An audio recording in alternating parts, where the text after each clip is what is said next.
make sure to give my dad a 5-star review.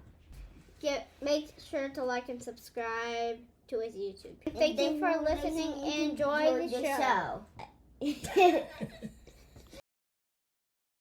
Here's where the different dimensions of Christian ethics are in interesting conversation with each other. Christians speak into the public arena based on what they believe is going on and what they believe should happen in the world. But Christians in America are divided.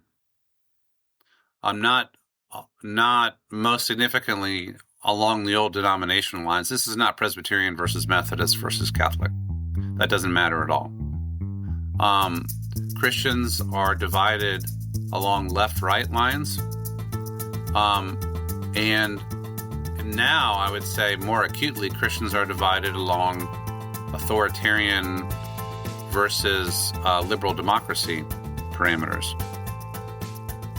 Well, hi there, Faithful Politics listeners. If you're joining us on our podcast stream, thanks for joining in with us, and our viewers, thanks for jumping on our YouTube and checking this out. Make sure you like and subscribe, and so we can keep getting this great content out to you guys. I'm Josh Burtram. I am your faithful host here on the Faithful Politics Podcast, and I have, as always, our political host, Will. Will, how are you? I am doing wonderful. I hesitated only for a second because, like, every time we start, you always ask me how I'm doing, and I made a list of responses, and I forgot to pull them up. So, like, I'm just stuck with my normal, like, I'm doing okay. Yeah, there you go. That's fine. That works. And today we have the pleasure of having, again, a repeat guest, Dr. David P. Gushee. He is a prominent Christian ethicist, author, and distinguished university professor of Christian ethics at Mercer University. And he's known for his work on Christian ethics, human rights and human dignity, LGBTQ plus inclusion, Christianity, moral leadership, environmental ethics, war and peace issues, and bioethics. And we have him on the show to kind of talk about a bunch of boring stuff because he's not going to have anything to talk about with everything going on right now. No, of course, that's not true. And we're just glad to have you on again. Thanks for jumping on with us, David. Glad to be with you in conversation again. I appreciate it. Yeah, well, we appreciate it a lot. So we'll just jump right into it. How have you been feeling since when did he take office? Will, January 20, is it 21st or 20th? It's January 20th at noon. At noon. How have you been feeling since January 20th at noon? How has your heart rate been, your blood pressure, all that? You doing okay? I do monitor my heart rate and blood pressure. I'm actually doing everything that I can to stay healthy. I'm at the gym every day, and I think self-care is important all the time, but especially in a time like this. I think I heard that there's like a 4% approval rating for Trump among like non-Republicans or something, and may have just been among Democrats, but I'm in the not 4% category, right? I would say it has been worse than I thought in some ways. Wow. And after the election, and the results came in November, I mainly felt shattered is not too strong a word. Distress that the democracy argument didn't get enough traction. That preserving the rules of the system, preserving a democratic politics is just like one issue among many and not especially salient for a lot of people. I find that staggering, really. And that many Christian people would be in the category of those who are implicitly or explicitly willing to trade democracy for some other good that they think is coming. So I felt, to be perfectly transparent, I felt repudiated. Please. I felt repudiated. Like 30 years of work the last book, the one we talked about in 2023 on my democracy book, that it just didn't matter. It didn't prevail. That's for sure. I do think I'm learning something can matter and you can still lose, right? We can't judge everything by results. So anyway, there's some deeper things there. But how have I been doing? It's been very distressing, and I try not to think about it every minute.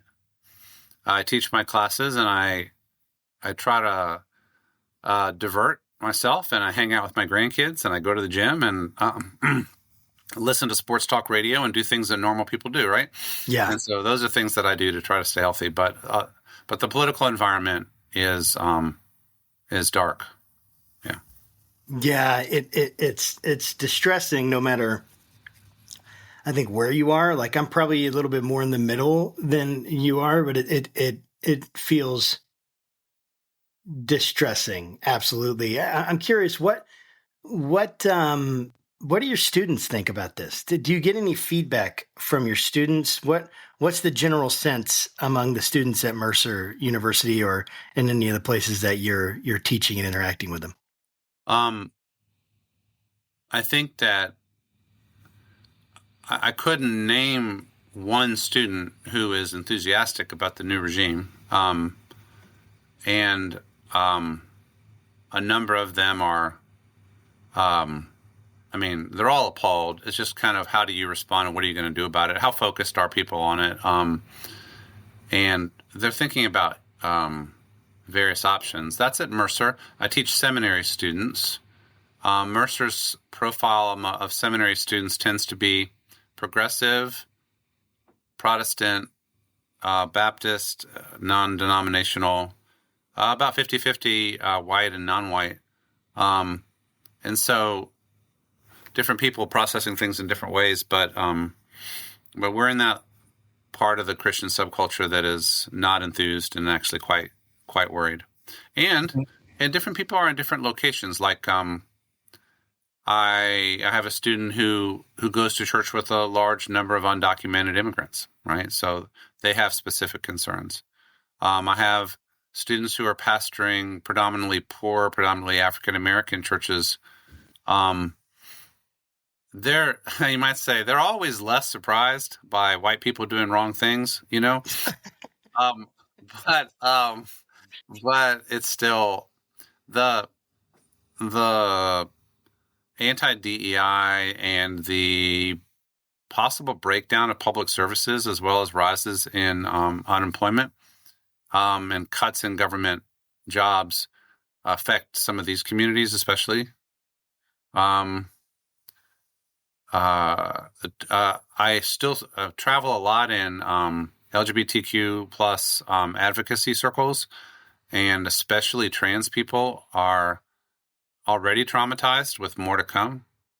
And then in the university sector, there's genuine concern about the crushing of dissent on university campuses, beginning but maybe not ending with green card holders and the Palestine issue. So, and we all know, if anybody who ever read the Niemöller quote, first they came for the communists, first they came for the trade unionists, we all know that just because one's own group is not especially targeted at the time doesn't mean that autocracy will not come eventually for other groups as well. So that's a lesson well learned. And yeah. Wow. I also have European students, PhD students, and the Europeans, UK, Netherlands, they're very clear.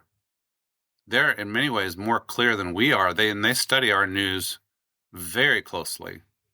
That the country is politically, our international profile is turned upside down. And also the fact that there have been awful incidents of international travelers getting stuck in our customs and immigration thing, getting stuck even for days. I read this week that the Dutch, and my university is in the Netherlands, the Dutch have put a travel advisory on for traveling to the U.S.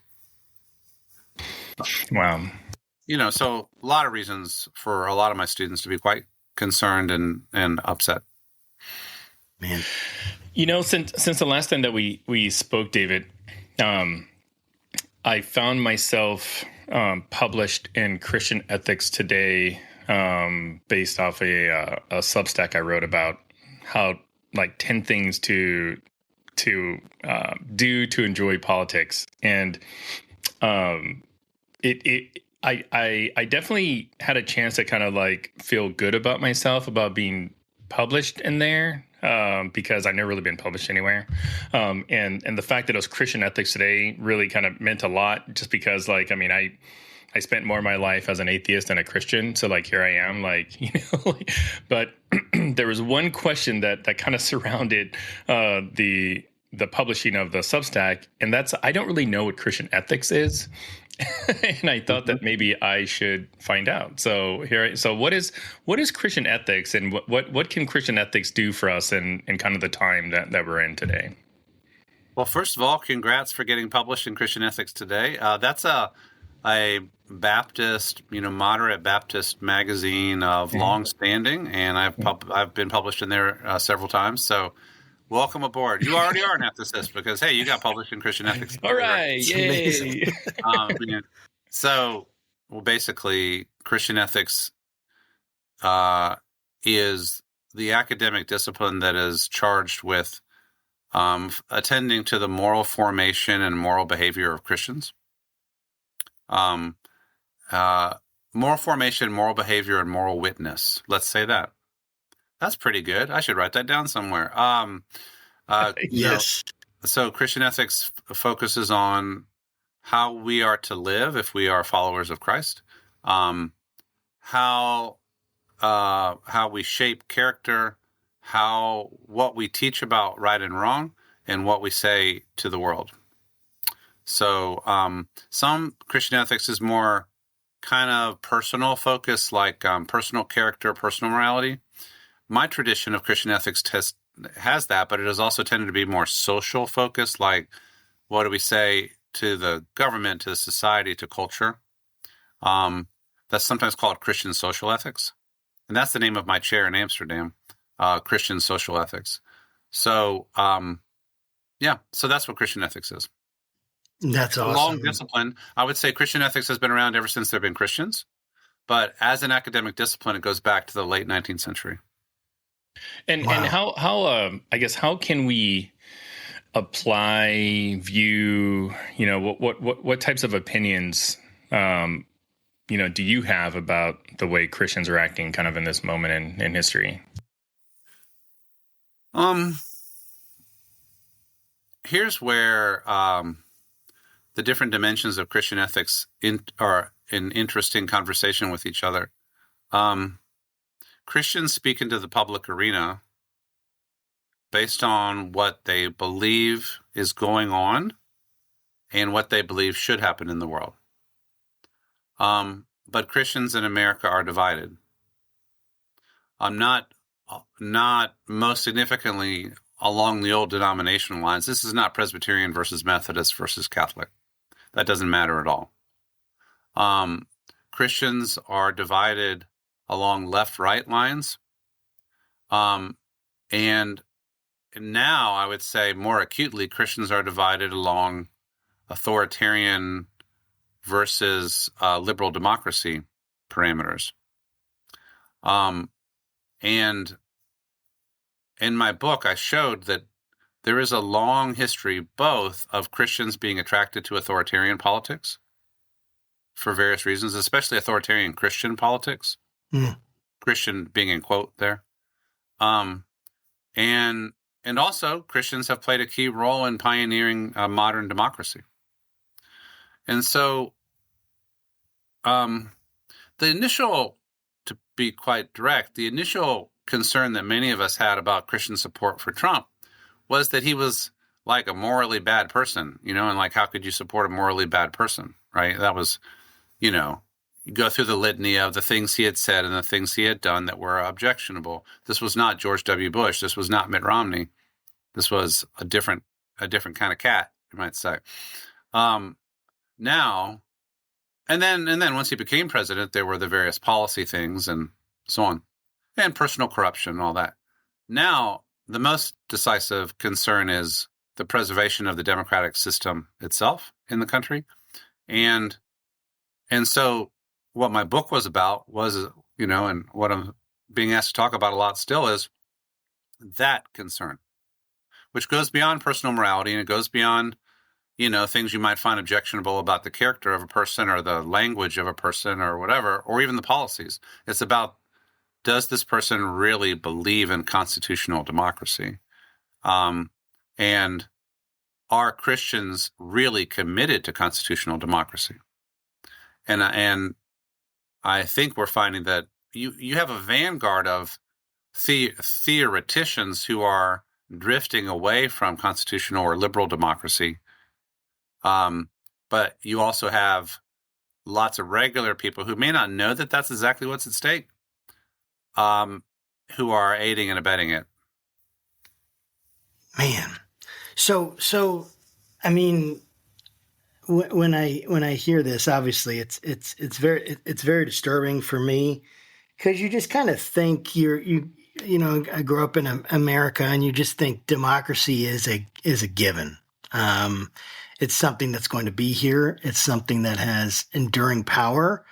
You hear all the time that it is the best government that there is. Like, again, in my context, like, there is no other government that's brought so many people out of poverty and brought so much wealth and a good life or quality of life, raise the quality of life for this number of people than democracy. And I guess it's kissing cousin capitalism. I don't know exactly how that works, right? But I hear that all the time, and yet now it just feels like all of it's under threat. And yet in my normal life, I mean, I paid more for stuff, but, I don't know whose fault it's that. It's a really complicated question. I haven't necessarily been affected personally, although I know people that are concerned, and I know people in the LGBTQ community that are very concerned. Some people that I love and my friends, and I'm definitely get concerned about that. I get concerned about my immigrant friends, and how they're feeling. And I guess my question is, like, if someone's listening in and they're like, yeah, I don't know, I just don't feel it that much. I mean, is it really, like, are we taking this, like, is this really a big deal? Like, for the people who are still sitting on the fence and they're like, is it really a big deal? I would love for you to kind of map out, you don't have to go through again your whole book or anything like that, but map out, like, what are the most poignant areas where you feel like democracy is under threat right now in America, and how, like, essentially, how is it under threat? Kind of make that case, like, hey guys, this is why you should be concerned, whether you're conservative or liberal, because the argument is, well, that's just the liberals freaking out. I literally put something on Trump looking for a third term and just asked, hey, what do you guys think about a third term for Trump? Put it in the comments. There are different ideas. Most of them were like, no, but a lot of them was like, oh, that's just the liberal media going nuts. They're just being crazy. So you get that kind of idea that it's almost like people in conservative circles are still like, I don't know. Is he really serious? Is that really, I just think he's kidding around. Like, I hear that he's joking. He's kidding around. So again, that's just a specific example. We don't have to harp on that, although you can. But what is it? What's concerning about our moment specifically? And kind of make that case for someone who's sitting on the fence right now. Well, in a democracy, the thing that was striking to me as I did my research is democracy. It means the rule of law, not the arbitrary will of one person. So, and it means that everybody is accountable to the law, and that everybody has the protections of the law, and that there are checks and balances in case anybody should get out of hand, right? So Christians should have a value for that, because we know that human beings are sinners, And if you give anybody too much power, they're likely to let it go to their head and abuse it. This is why everybody's accountable to somebody else. Like, the mechanic is accountable to the head of the shop, and the teacher is accountable to the principal, and the principal is accountable to the school superintendent, who's accountable to the school board. In a well-functioning liberal democratic state, we have accountability structures, and we have the protection of individual rights. We also have a robust legal system with lawyers whose professional ethic is that they protect the rights of the accused, and a judiciary of independent judges who follow the law and follow the facts. So if you just start there. Also, we have a Bill of Rights that begins with freedom of speech, right? Freedom of assembly, freedom of religion, freedom of conscience, freedom of speech. So, I would ask people who don't really think this is affecting them, how do you feel about the fact that some of the people who are being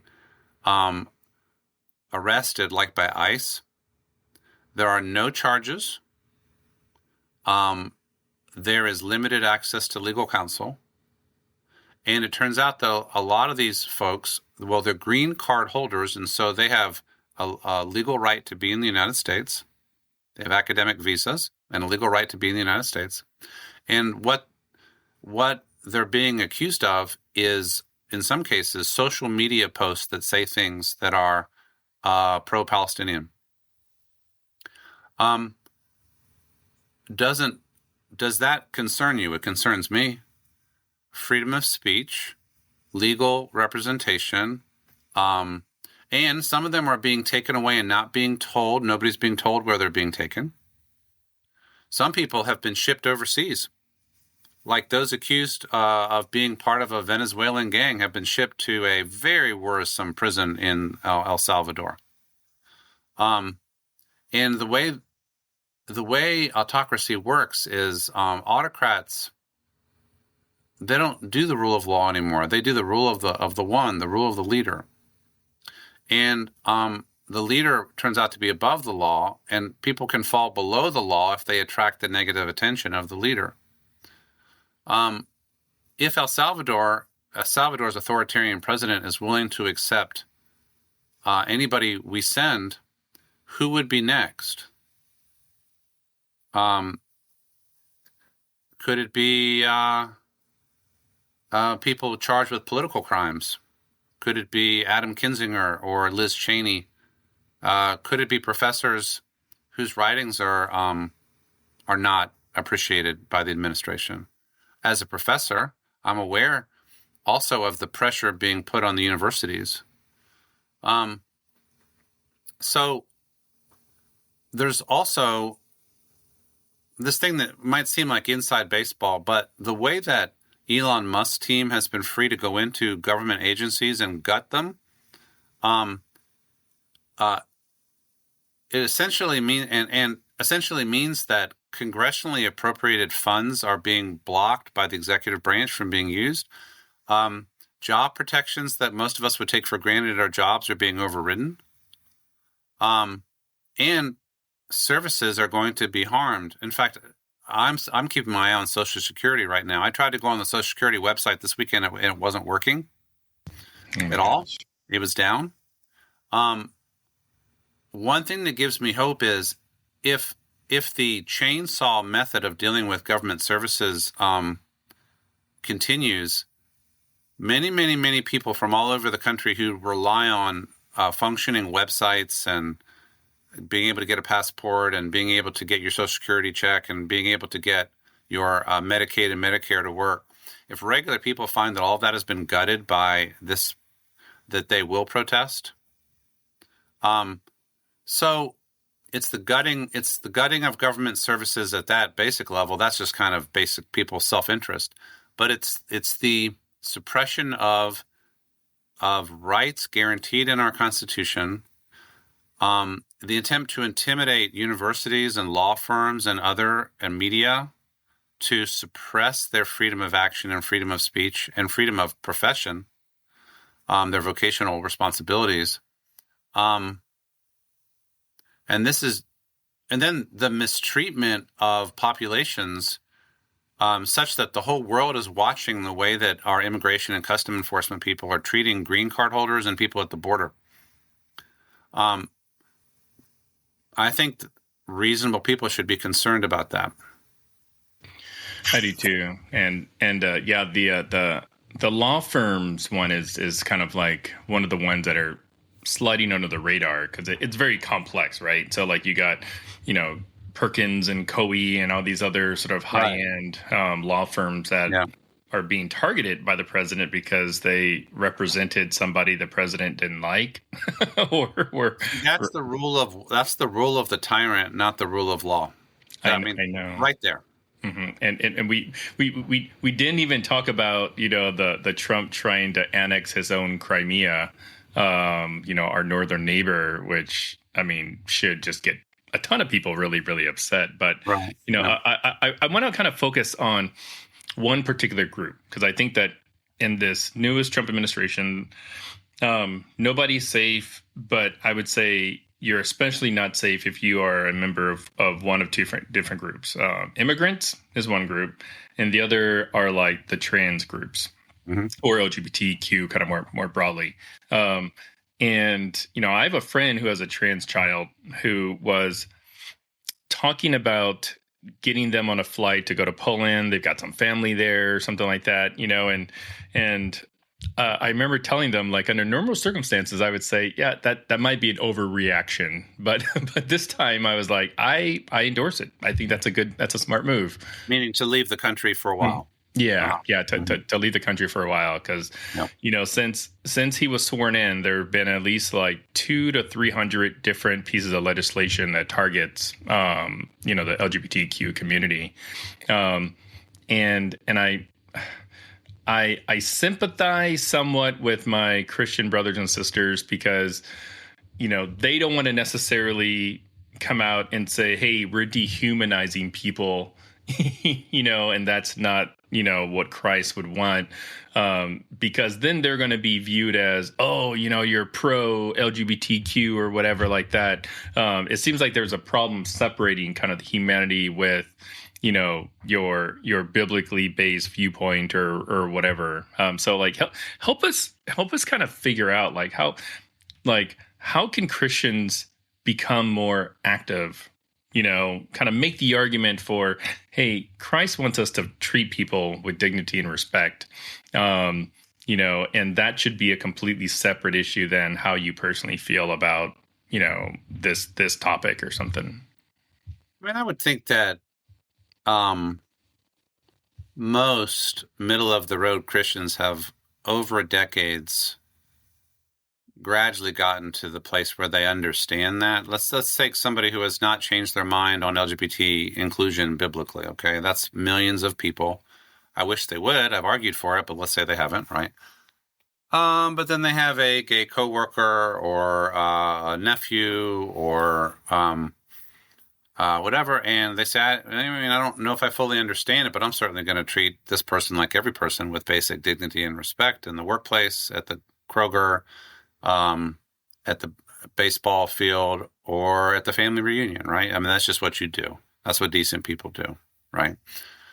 The society, under law, gradually came to the conclusion that that part of treating people justly and with dignity and respect is to grant LGBTQ people the exact same rights as other people.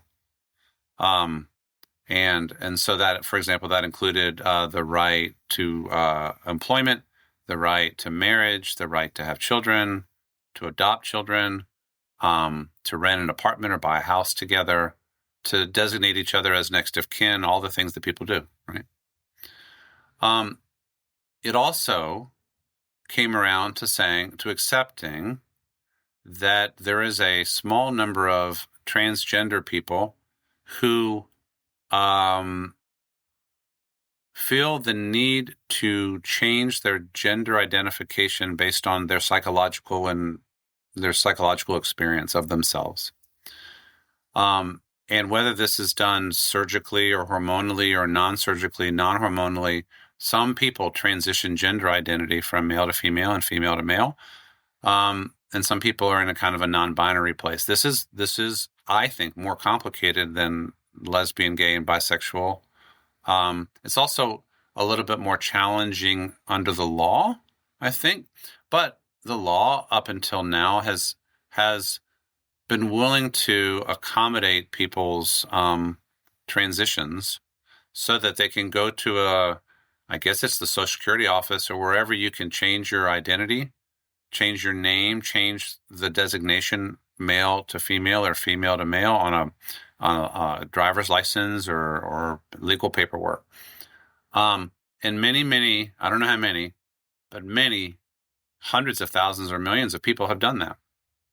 They've made their life plans based on what not just what they have felt psychologically necessary to do, but also what changes they have made in their lives. And these plans have been accepted by the governments so that their driver's license and passport and so on reflects who they are. The chaos that is being created or will be created if this effort is delegitimized, it's pretty scary.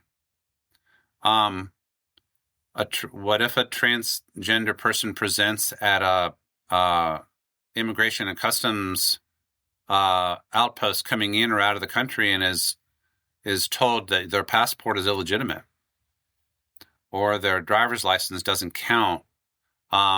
This is not even to mention bans from employment, like in the military or in other environments. In other words, what you're talking about is a rollback of legal recognition and rights.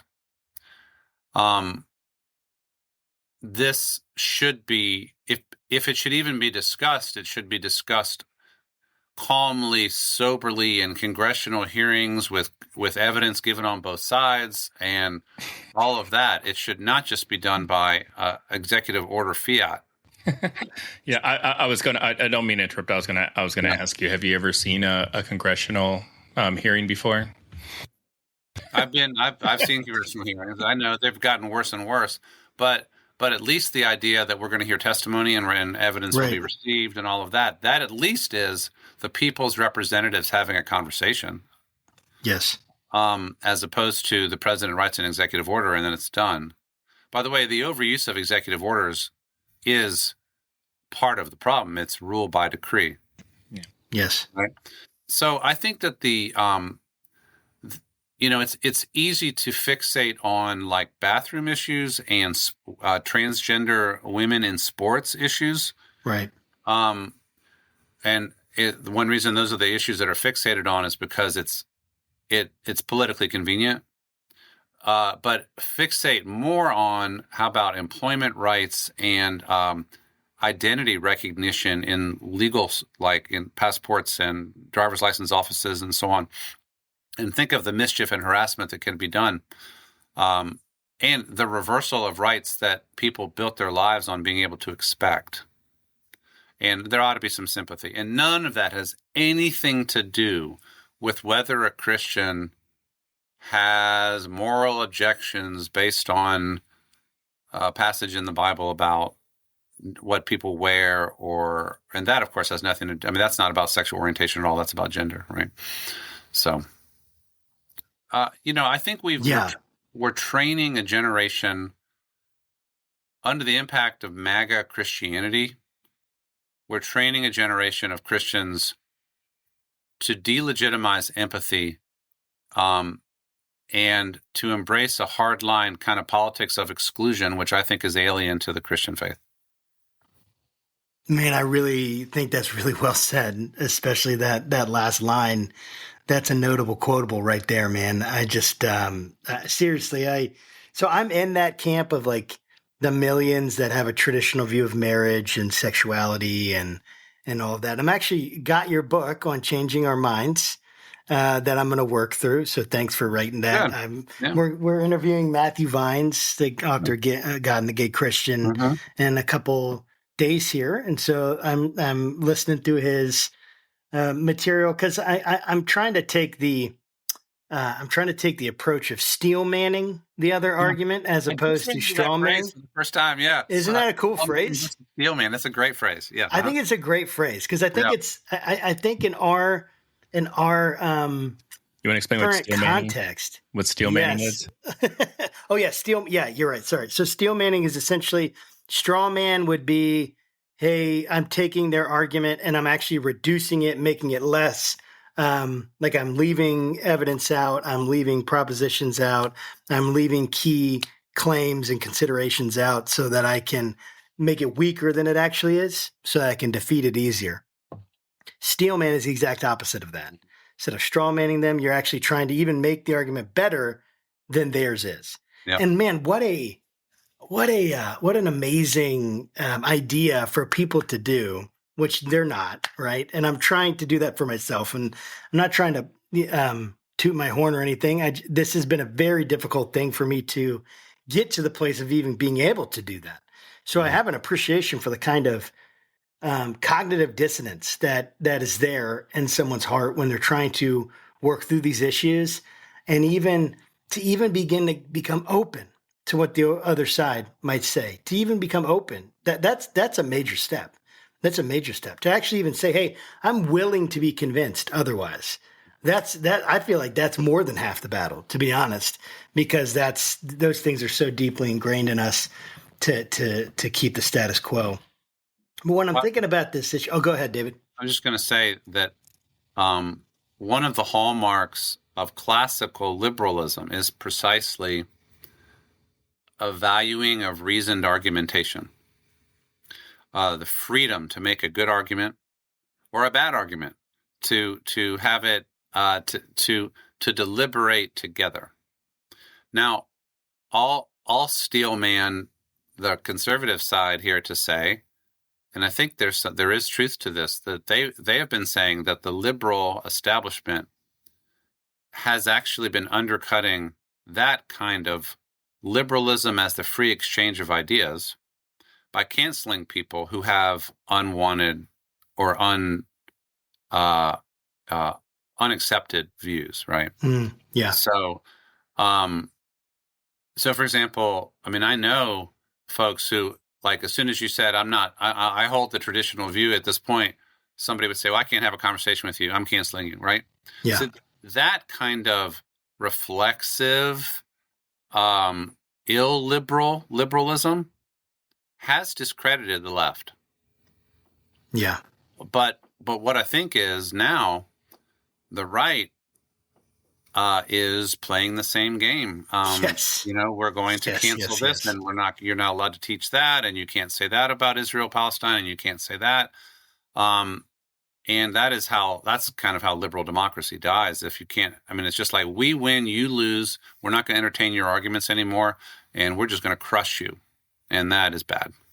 It's really bad. It's really bad. And if there's anything I feel like a mission developing in my life is to invigorate argumentation in some way, to be able to listen to other people. And that's why we do this show and so many different aspects of it. But, when I'm thinking about someone who is like me and like friends that I have that are sitting here and we're not the target yet. I mean, I say yet because, I'm not a Trump fan, and I've said I didn't vote for him, and I've been public about that, right? I mean, I've legitimately had concerns of like, man, is something going to happen where like we're going to come under the ire of the Trump administration, like Faithful Politics? And I've legitimately thought about that, and I'm hoping that doesn't happen. And Trump, dude, come on the show, talk to us. We'd love to have you. Well, maybe I'd love to have you. I don't know. But all I'm saying is just trying to work through this current moment is really tough. And I would love for you to dig into a little bit of like, how do we think ethically right now in this moment? Like, for instance, like you're going to get a lot of arguments, right? From all sorts of different sides. And the people are going to shortcut things. They're not going to steel man you. They're going to straw man. They're going to try to make you feel dumb, on both sides of this, because these are tactics, right, that people have to try to win rhetorically. But that doesn't get us closer to the truth. And I would love for you to what is a well-reasoned, structured, systematic ethic look like? Like, what do we do as Christians? Like, where do we start? How do we work through this issue? LGBTQ is one. You've done in-depth study on this. Environmental justice is one. Some of these things where there's just so much stuff just thrown around, and every side just says you're an idiot if you don't believe in us. And it's like, well, that's not really helping me at all. How does someone have a reasoned ethic about any issue pertaining to Christianity? You can choose one, you can to work through if you want, or just kind of in general kind of give some insights. But I'd love to hear from a professional ethicist and professor, like, how do we work through these issues in a reasoned, systematic way, where at the end we can say, hey, I have a pretty good idea that I'm not saying that I'm 100% right or certain, but I'm good enough to keep going. Well, let me refer you to a book that I wrote that's called Introducing Christian Ethics. Maybe you can put it in your show notes. It came out in 2022, and it's my best and maybe last effort to try to introduce the whole field to an audience that is not necessarily a specialist audience. What we're talking about, the reason that your question seems like just about impossible to answer in a short form is because we're talking about a 2,000-year-old conversation, or even 150 if you just start with the modern discipline of Christian ethics. So things that I do in the book, like I say, Christian ethics is a tradition that is centered around Jesus, his teachings, his ministry, his way of being in the world. And so a good, solid Christian ethics begins with very close study of Jesus. Most Christians don't do that anymore, so that's a problem. And then Jesus didn't come out of nowhere. He came out of the Jewish tradition. So a really good Christian ethic takes very seriously the entire Hebrew Bible tradition, especially the law and the prophets. But the wisdom writings have a lot of ethics in them too, right? And then the Christian tradition, the moral tradition, goes out into the Greco-Roman world and develops over centuries. And so there's many brilliant writings. You could go to Paul and then out beyond the New Testament.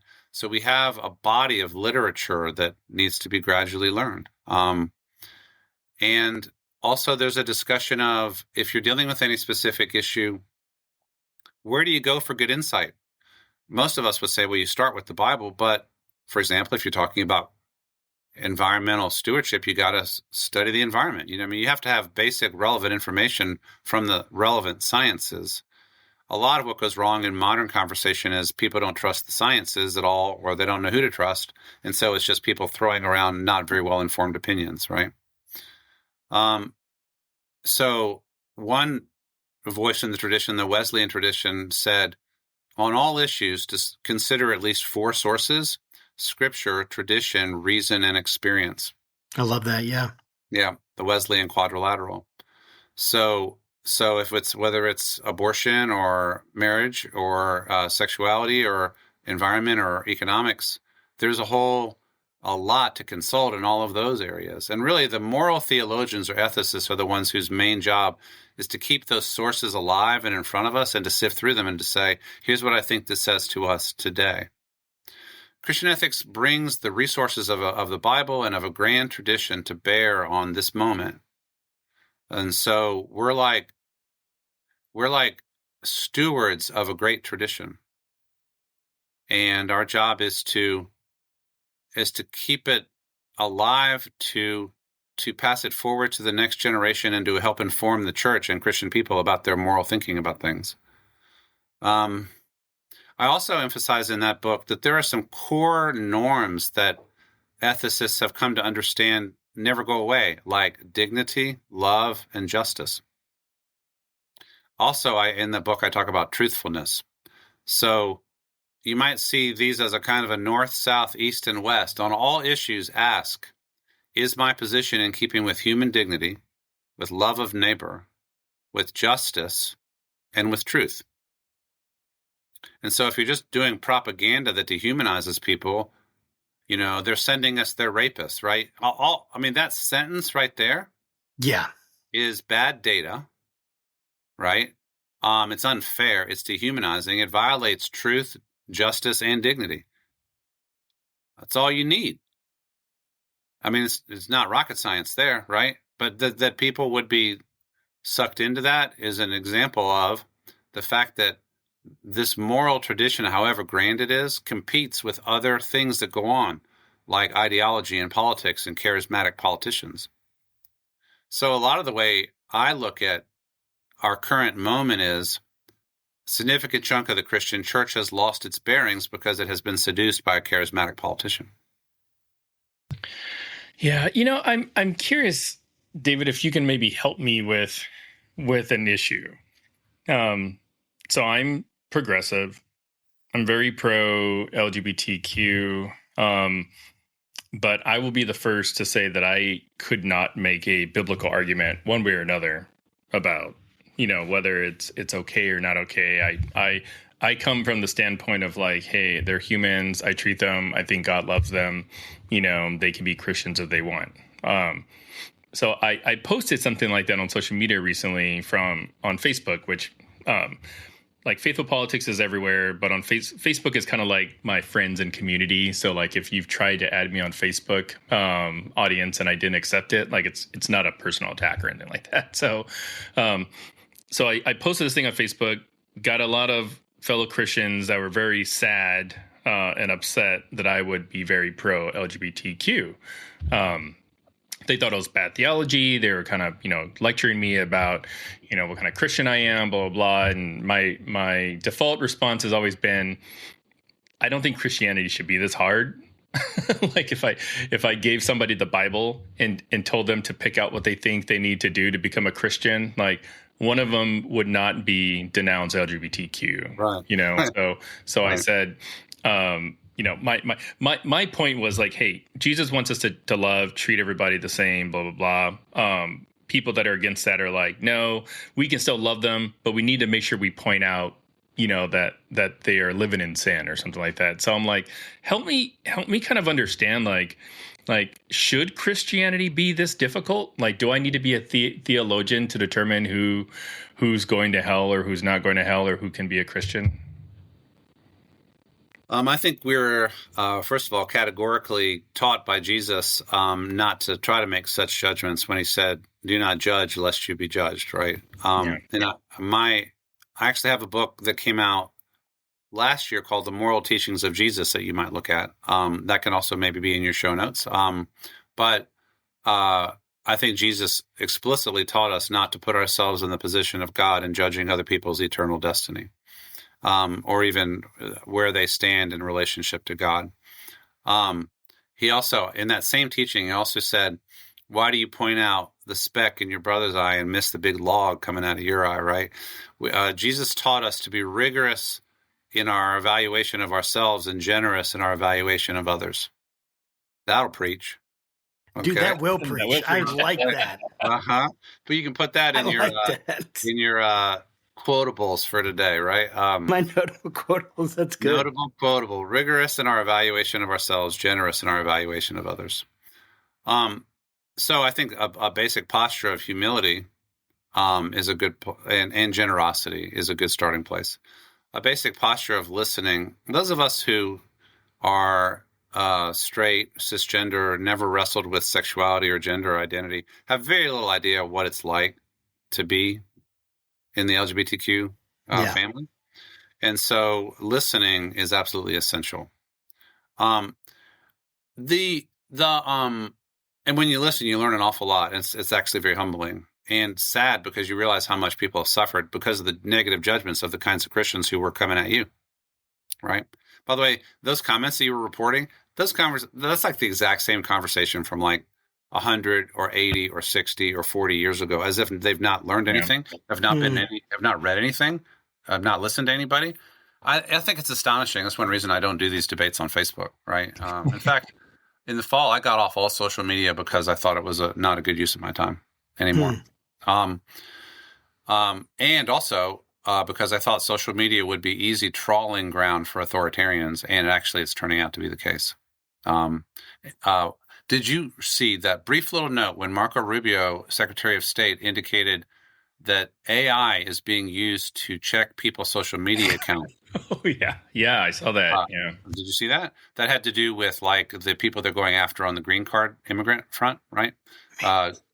Cross-tab green card holders and Palestinian comments and do an AI search. And I think that is what is leading to the people who they're picking to try to deport. So anyway, should it be this hard? Well, at one level, love God with everything you have and love your neighbor as yourself is not hard conceptually.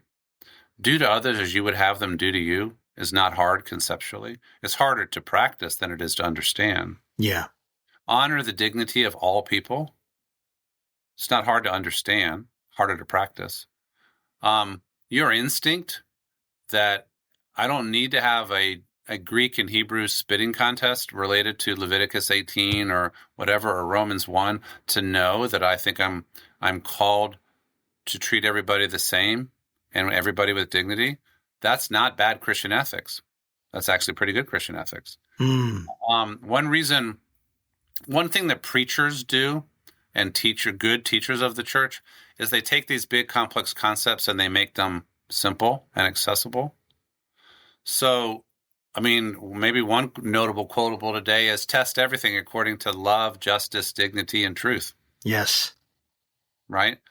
So, you guys running down LGBTQ people, you say it doesn't fit with love, justice, dignity, or truth.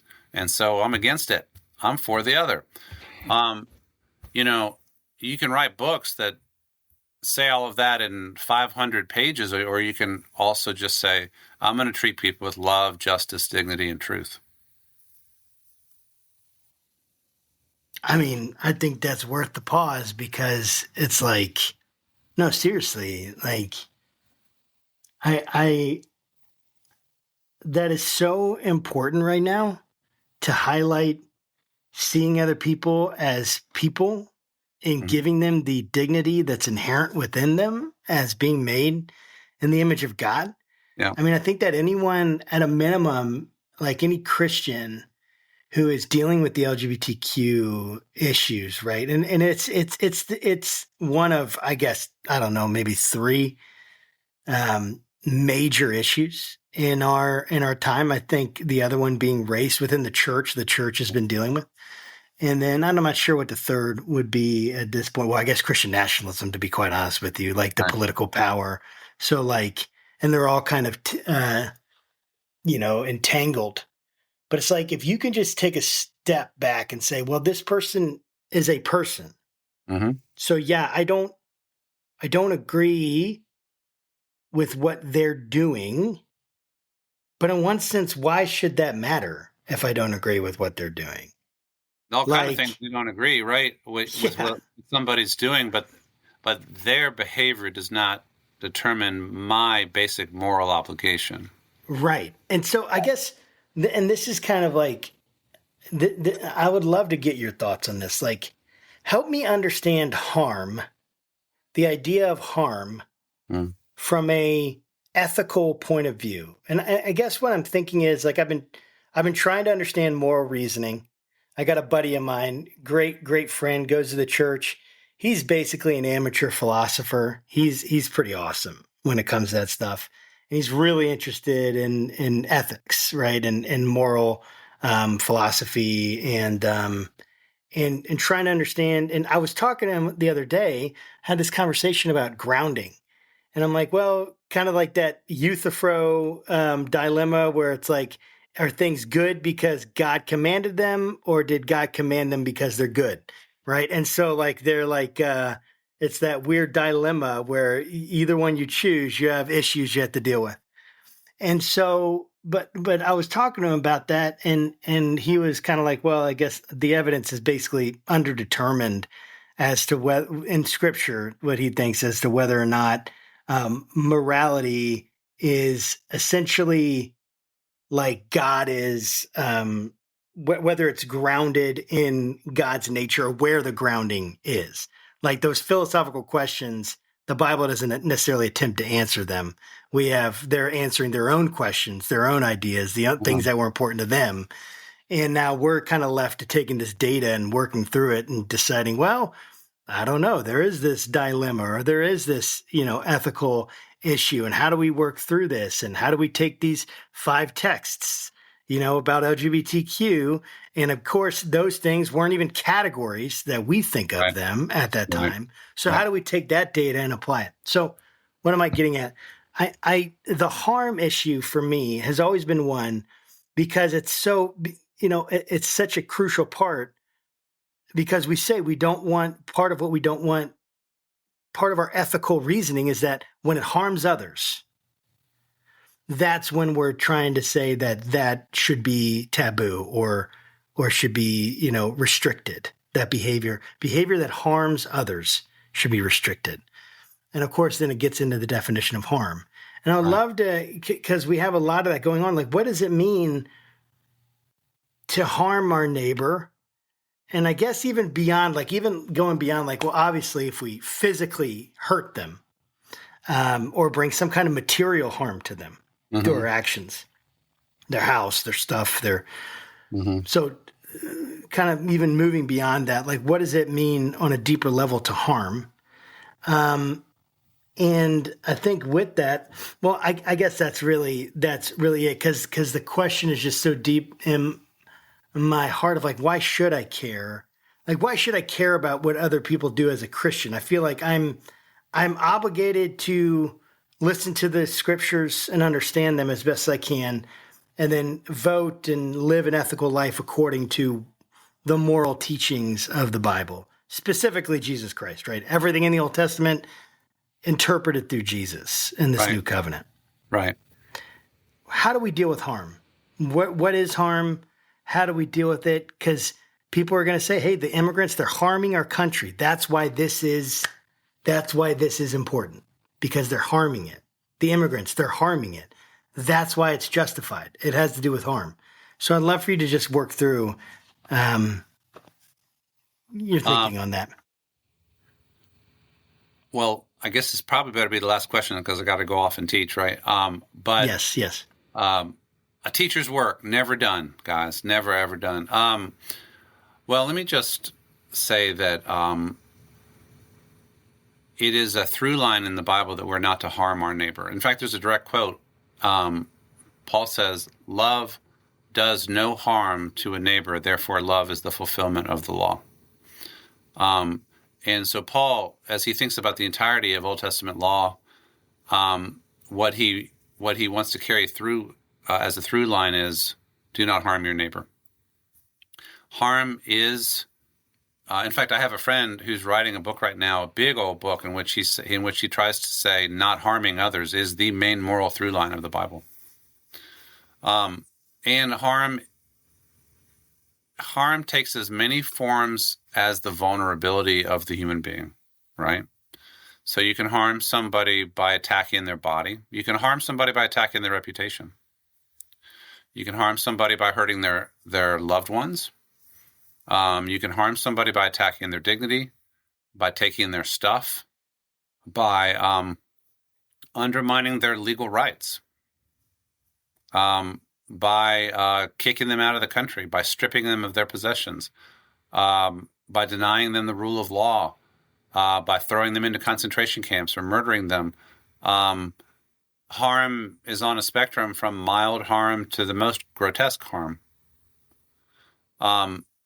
And harm matters. Here's something that I think that the liberal tradition, here again, I'm talking about not political liberalism like left, but the classic liberal tradition, let's just say it tilts towards harms against individuals and vulnerable groups. So the concern is for historically oppressed groups, historically marginalized groups, powerless groups, those who don't have the ability to protect their own rights as well as other people do. So that's why there's also the great emphasis on the rights of the individual.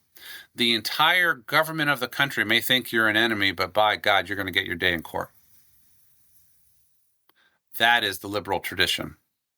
You can't just be packed up and sent off to a Salvadoran prison without due process. So we have to be concerned about every harm that threatens individuals, groups, as in terms of the society as a whole. You have to watch out for claims that the society as a whole is being harmed, because that tends to lead to attacks on specific groups who are blamed for the harm. The legitimate grounds for addressing undocumented immigration is violation of our immigration laws. A lot of the things that are being said about immigrants are propaganda. People are easily seduced by grandiose, grotesque claims about what this or that group is actually doing to the society as a whole. But even undocumented immigrants are human beings with names who ought to have due process and somebody to represent their interests in court, fair hearings, and the rule of law applied to them. If the concern is that they violated the law, then the law should be applied properly on in terms of whatever it is that they're accused of. So could I just say that I plead with Christians to not lose their heads because charismatic politicians are inflaming their fears. And instead, to remember that Jesus is our Lord. We have biblical norms like love, justice, dignity, and truth. And we have our obligations to our neighbors. The government is supposed to align with those obligations by treating people justly and with dignity. But if the government doesn't, then we must resist what the government is doing. Yeah, that is a very, very profound. And David, thank you again for coming on to our show. Do you have any wares or product that you're trying to push right now? Now's your time. Thanks. I always send people to my website, davidpgushee.com. I have a Substack. Look me up. I think it's also David P. Gushee. It's growing a lot right now on Substack. People are looking for help us think about stuff right now, and so they're kind of finding their way. I'm not looking for attention right now. There's a lot of attention I choose not to have. You know what I'm saying? I hear that. Mm-hmm. But people are finding their way to that Substack. My most recent book is the one, The Moral Teachings of Jesus. But for this particular conversation, you might send people to the Democracy book as well. Yeah. I will. Definitely all those links will be in the Yes. show notes. Always a pleasure to talk to you. Help us kind of, ground ourselves in sanity a little bit. So this was really, really helpful for me, and I hope it's helpful for the audience. And thanks for stopping by. And as always, keep your conversations not right or left, but up. And we will see you later. Oh, and I'll put a link to my Christian ethics article in the show notes as well. Yes. All right. See you all later. You guys have a good one. Bye-bye.